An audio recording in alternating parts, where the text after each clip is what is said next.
Génissac, en Gironde, les souvenirs s'écrivent souvent dans les vignes. Mon père, lui, était spécialisé sur les fruits et la vigne. Et votre maman travaillait avec lui ou... Oui, on a toujours travaillé ensemble, oui. Patrick Carteron est viticulteur, la 5e génération installée ici. Anne-Claire Parola, elle, est biographe. Dans son cahier, elle note tout. Quand on a des racines comme ça dans le village, c'est quand même bien de pouvoir qu'elles ne disparaissent pas. Dans la boîte à souvenirs, Ma mère, c'est... Ouais. Il y a les photos de vendanges, de mariage, de communion.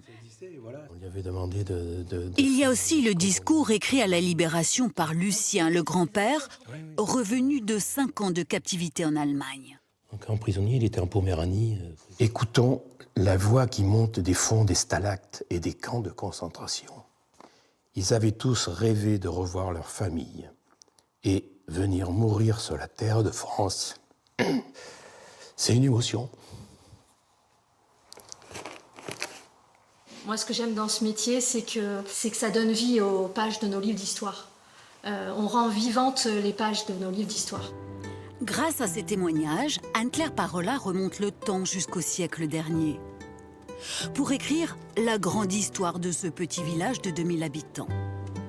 Son livre sera publié l'an prochain. Une idée de la mairie afin de créer du lien. Bonjour. Dans cette commune en pleine transformation. En 20 ans, la population a doublé. Ces nouveaux arrivants ne connaissent pas l'histoire, la mémoire de la commune et c'est important de leur transmettre.